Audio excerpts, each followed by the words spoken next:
D'ici à 2050, tous les oiseaux marins mangeront régulièrement du plastique. Et si rien n'est fait, il y aura plus de plastique que de poissons dans les océans. Le plastique a beau avoir permis de grandes avancées, notamment en termes de santé. Aujourd'hui, à de nombreux égards, il constitue un vrai problème. Depuis les années 50, 9,2 milliards de tonnes de plastique ont été produites à l'échelle planétaire, soit plus d'1 tonne par habitant. Et c'est depuis les années 2000 que la production s'est emballée. Elle a doublé en 20 ans. Ce sont les chiffres du très récent Atlas du plastique. Chaque année, cela représente 400 millions de tonnes de plastique, dont 40% sont utilisés pour des emballages, et principalement des emballages à usage unique. Viennent ensuite les secteurs du bâtiment et du textile.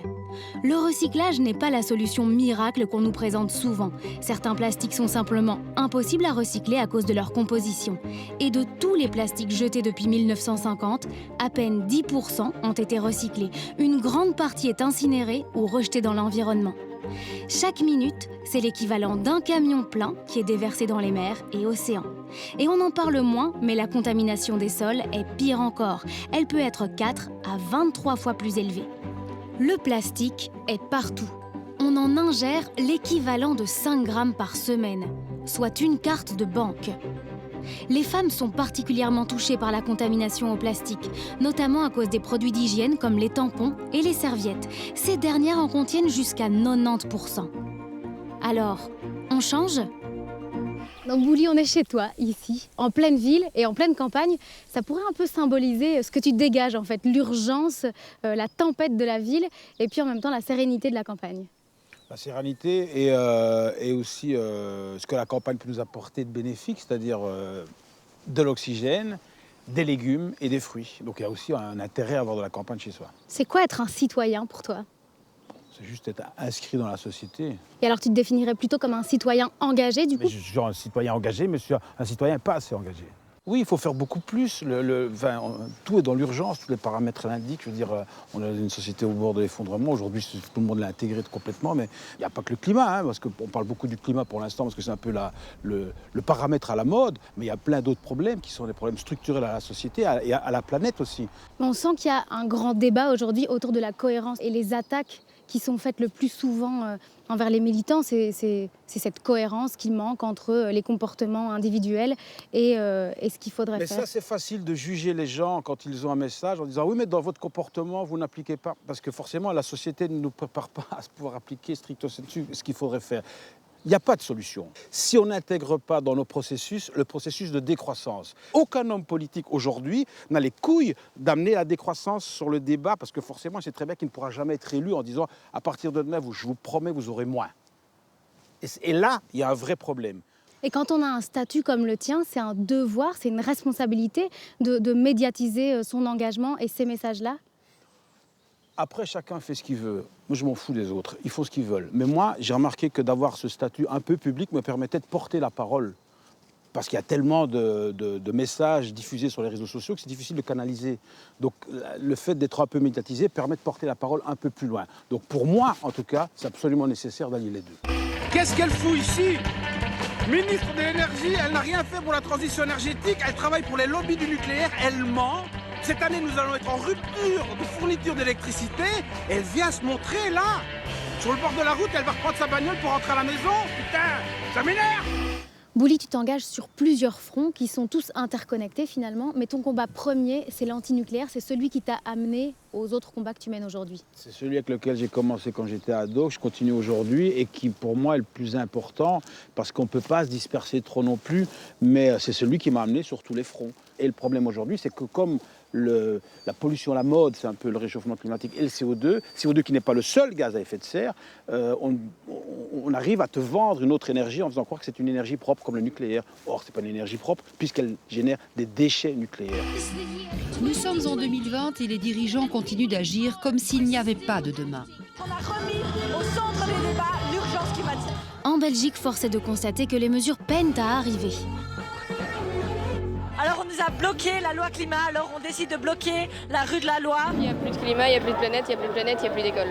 Les jeunes ont beau se mobiliser depuis plus d'1 an et demi au nom de la justice climatique et sociale, il existe un fossé immense entre les constats alarmants des scientifiques et les mesures prises à l'échelle du pays. Alors à quand une politique climatique et énergétique digne de ce nom ? C'est dur parce qu'on ne se sent pas écouté. Je pense que tout le monde s'en fout. On est déjà dans un pays qui on a 4 ministres de l'énergie qui sont de 4 partis différents, qui n'arrivent pas à se mettre d'accord entre eux. Tout le monde évidemment crie à l'urgence climatique, mais personne ne fait rien.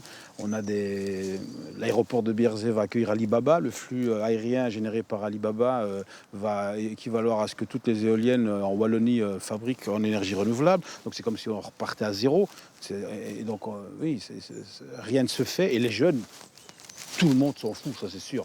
On t'a beaucoup vu, toi, aux côtés des jeunes. Est-ce que tu te sens redevable pour faire partie d'une génération qui laisse derrière elle un désastre écologique ? Oui, absolument. Moi, j'ai fait partie de ces générations où on a consommé comme des porcs, et il n'y avait pas de culpabilité à ça parce qu'on ne savait pas, ou on ne voulait pas savoir, on n'avait pas trop envie de savoir qu'effectivement, il y a quelque chose qui ne fonctionnait pas. Parce que même si nous, on consommait énormément et que la vie était très facile ici, on savait très bien que dans le reste du monde, ce n'était pas le cas. Donc on aurait pu ouvrir les yeux plus tôt. Les jeunes, ils t'en veulent pas. J'ai un petit message pour toi. Je te montre. Hey Bouli Lanners, c'est Adélaïde. Je voulais te faire une petite vidéo d'abord pour te remercier pour tout le travail incroyable que tu fais. Chaque film que tu as créé ou dans lequel tu as joué, ça a toujours dénoncé un problème dans la société. Et ça, c'est de l'art. Et donc, je suis très, très, très heureuse à chaque fois de voir tes films. Et en plus de ça, tu es engagée au niveau sociétal, tu t'engages dans les mouvements. Et moi, j'aimerais bien dire qu'on a besoin de plus d'acteurs et de réalisateurs comme toi, parce que c'est comme ça qu'on va faire changer les choses. Donc il faut continuer et les jeunes te suivent et tu suis les jeunes, donc ensemble, on va réussir. Ça te fait plaisir ? Bah, c'est essentiel, quoi. Ouais. Mais effectivement, il n'y a pas assez de réalisateurs, il n'y a pas assez d'artistes engagés parce que chacun pense à sa carrière. Et c'est absolument contre-productif quand on est juste dans une optique de carrière, de militer dans des causes qui touchent au quotidien des gens. C'est ce qui empêche à certaines personnes de devenir aussi des porte-parole parce qu'elles ont peur, tout simplement. Maintenant, j'ai envie de te demander à toi d'adresser des messages à d'autres personnes. Si tu pouvais, là, adresser un petit message à Greta Thunberg, tu lui dirais quoi ? Oh bah, moi, je la soutiens. Si un jour, elle se fait vraiment emmerder qu'elle vienne à Liège, moi, je l'accueille. Avec mes petits poneys. Ouais, parce que moi je l'aime beaucoup, Greta Thunberg, contrairement à ce que de vieux philosophes masculinistes et aigris dénoncent. Moi je l'adore, pour moi c'est vraiment l'espèce de trublion qui vient tout à coup de nulle part et qui désamorce tout et qui a un discours très cohérent parce qu'elle ne fait, évidemment elle n'est pas scientifique, mais elle ne fait que répéter ce que les scientifiques disent. Elle arrive à synthétiser toutes les données et du coup elle a une espèce de truc frontal comme ça et moi j'adore. Aux climato-sceptiques, tu dirais quoi ? Mais allez vous faire foutre. Admettez à un moment donné que vous travaillez pour quelqu'un qui n'a pas envie que ça se sache, c'est tout. Mais là, aujourd'hui, continuer à dire qu'il n'y a pas de bouleversement climatique, c'est complètement con, quoi. Je veux dire, il y a déjà 20 ans, il y a 40 ans qu'on en parle. Mais encore aujourd'hui, être sur des positions comme celle-là, c'est que forcément, on défend un modèle économique quelque part. Il n'y a pas d'autre raison. Si tu devais dire autre chose que les mots fleuris que tu as déjà dit à notre ministre de l'Environnement, du Développement durable, Marie-Christine Marguem, tu lui dirais quoi ? Vivement qu'on ait un gouvernement et que vous partiez, madame, tout simplement, et puis qu'on ait quelqu'un un peu plus responsable et qui arrive à fédérer les 4 ministres de l'énergie aussi, qui ne se retranche pas toujours derrière les structures de la Belgique qui permettent à chacun de renvoyer à l'autre le fait que les choses n'avancent pas. Et puis un dernier message pour conclure aux habitants de la planète dans 50 ans. Désolé. Et bonne chance. Putain. C'est la fin de cette émission, merci beaucoup de nous avoir suivis. On se retrouve très bientôt pour un nouveau numéro d'Alors on change. Et on se quitte avec Bouli Lanners et ses commandements pour la planète. Arrêtez de construire des garages, manger des légumes, planter des arbres, arrêtez de commander des trucs sur Internet et de prendre l'avion pour aller à Djerba. Et puis surtout, lavez-vous bien les mains le soir en rentrant de la ville.